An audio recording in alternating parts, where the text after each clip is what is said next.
Aga Kareba, Baji-Bajiji. Saatnya Anda menyimak berita Makassar bersama saya, Dana Paramita. Sejumlah berita menarik akan kami sajikan untuk Anda dan berikut 3 berita utama hari ini. Polisi yang menyampaikan curahan hati alias curhat, dugaan mafia Polri hingga viral di media sosial, diperiksa tim Propam Polda Sulawesi Selatan. Karena faktor keamanan, eksekusi lahan bekas showroom mobil di Jalan Veterani, Kota Makassar ditunda. Dalam sepekan terakhir, harga telur ayam di pasar tradisional Kota Parepare melonjak drastis.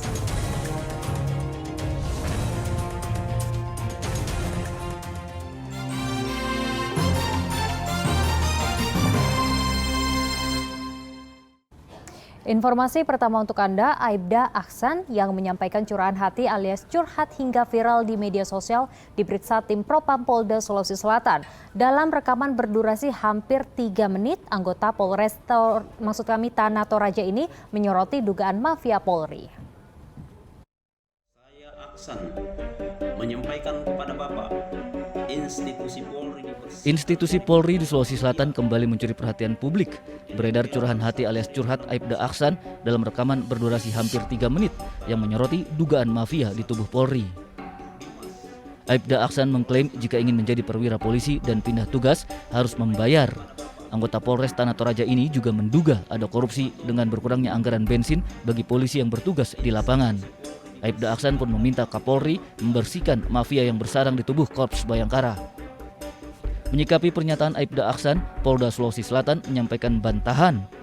Bahkan Aibda Aksan telah diperiksa tim Propam Polda Sulawesi Selatan di Makassar karena menuding ada mafia di tubuh Polri. 1 anggota Polres Palopo dan 2 anggota Polres Tanah Toraja ikut diperiksa sebagai saksi. Sebelum di Polres Tanah Toraja, Aibda Aksan bertugas di Polres Palopo. Petugas Propam Polda Sulawesi Selatan belum menemukan indikasi korupsi serta mafia seperti yang dituduhkan Aibda Aksan. Menyusul tuduhan tersebut, Aibda Aksan telah membuat rekaman permintaan maaf karena dinilai mencoreng institusi Polri. Kabid Propam sudah melakukan pemeriksaan dan memanggil saudara Aksan untuk diperiksa, dimintai keterangan, dan sudah diperiksa saksi-saksi juga terhadap keterangan yang dibuat oleh Aksan, dan bukti sama, tidak ditemukan adanya viral yang dibuat oleh saudara Aksan itu, seperti yang saya sampaikan tadi. Sehingga perintah dari kita bagaimana saudara Aksan itu untuk mengklarifikasi atas apa yang telah diucapkan. Akhirnya dia membuat suatu testimoni yang permintaan maaf kepada institusi Polri yang sudah merusak citra Polri di tengah masyarakat yang lagi dibangun. Itu. Ya. Dan berarti tim Propam Mabes Polri kini sudah berada di Palopo kan? Sudah, tim di Propam Mabes Polri sudah bekerja, ya sudah melakukan pemeriksaan terhadap saksi-saksi, baik itu yang ada di Palopo, di Tator, dan minta keterangan kepada Kabid Propam Polda Sulsel. Terus kalau Pak KBP A sendiri bagaimana? Apakah diperiksa juga? Tetap nanti akan dimintain keterangan, ya. Apa yang sudah dilakukan pada saat beliau menjabat sebagai Kapolres. Laporan itu sendiri dilaporkan di mana untuk Aibda A? Apakah di Polda, di Mabes atau di Polda? Di Polda Sulsel. Nah, posisi daripada Aibda A sendiri bagaimana Pak? Apakah dia sedang diperiksa terus menjalani hukuman atau bagaimana? Nanti kita lihat ya hasil pemeriksaan Propam, ya kita akan melihat pelanggaran yang dilakukan, apakah nanti berkenaan dengan pelanggaran disiplin, pelanggaran kode etik atau pidana. Kita akan tegas untuk melakukan tindakan sehingga apa yang dilakukan oleh saudara A tidak terulang lagi dengan anggota-anggota yang lain. Ini membawa dampak yang negatif buat kepercayaan masyarakat terhadap Polri kalau ini tidak kita tindak tegas. Diduga pernyataan Aibda Aksan buntut kekecewaannya dimutasi ke Polres Tanah Toraja dari Polres Palopo. Andi Muhammad Sardi melaporkan dari Kota Makassar. Kita beralih ke informasi lainnya, bisnis prostitusi daring di Kota Makassar kembali terungkap. Polisi menangkap seorang muncikari sekaligus pekerja seks komersial bersama pelanggan. Polisi berhasil mengungkap bisnis prostitusi daring di Hotel Mewah Jalan Boulevard, Kota Makassar. Tim Cyber Kriminal Khusus Polda Sulawesi Selatan menangkap 1 mucikari dan seorang pekerja seks komersial atau PSK bersama pelanggan. Saat digeledah, polisi temukan 2 alat kontrasepsi dalam tas milik PSK. tarif sekali kencan cukup fantastis. Setelah penangkapan sebanyak 3 tersangka mucikari ya. Nah, mucikarinya 3, kemudian ada 2 wanita, ya, 2 wanita di 2 tempat yang berbeda. Kalau harga sendiri satu berapa? Mucikarinya berapa? Kalau harga menurut si pelaku itu sekali kencan dia 6 juta. Apakah memang dia sasar memang kelas atas seperti apa? Dibilang dia dari rate-nya sampai 6 juta. Ya tergantung ya. Kalau orang kemudian punya kemampuan untuk untuk bertransaksi dengan dia, ya bisa ya. Jadi 6 juta itu yang kemudian pada saat penangkapan muncul. Kalau yang sebelumnya kita nggak tahu harganya berapa.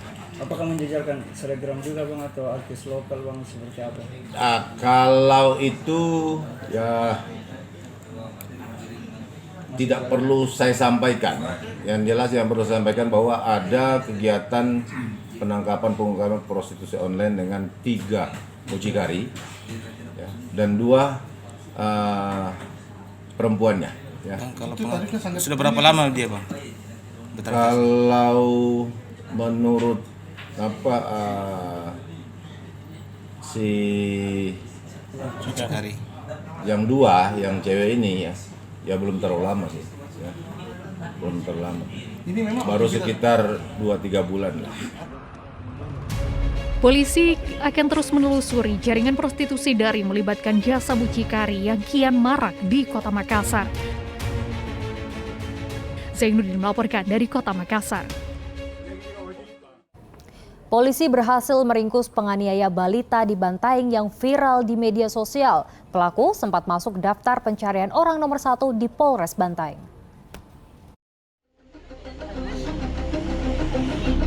Setelah sempat buron, penganiaya balita di Bantaeng akhirnya diringkus polisi di lokasi pelariannya Kabupaten Sinjai. Pelaku adalah wanita berpenampilan layaknya lelaki.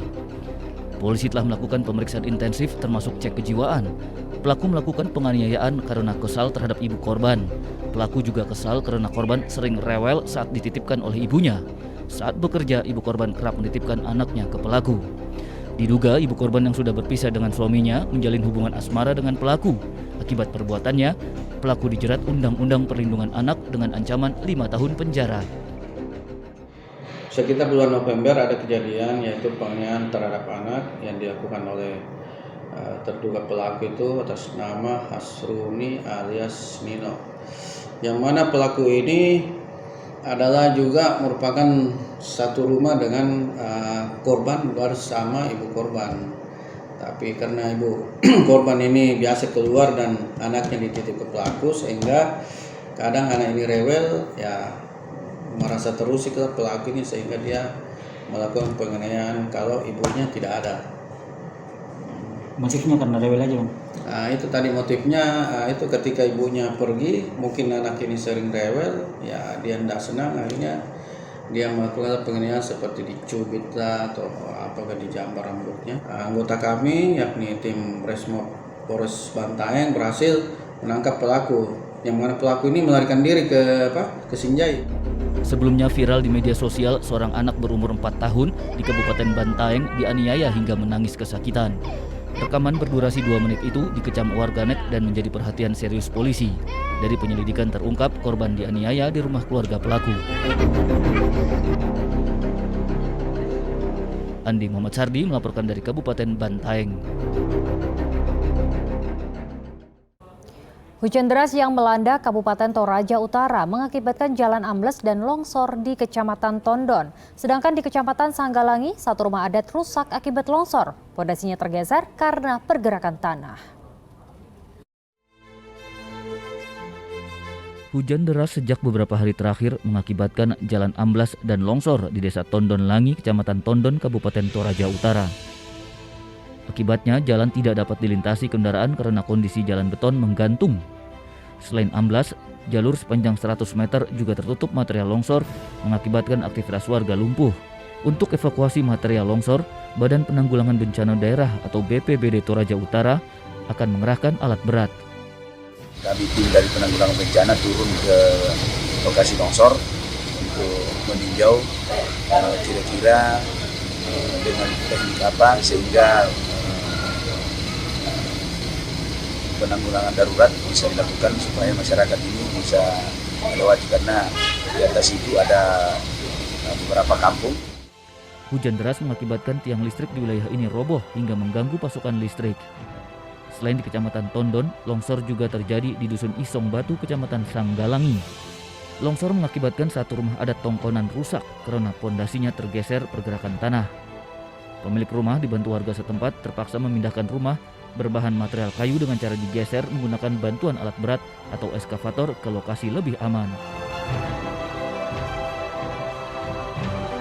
Wahyudi Baso melaporkan dari Kabupaten Toraja Utara.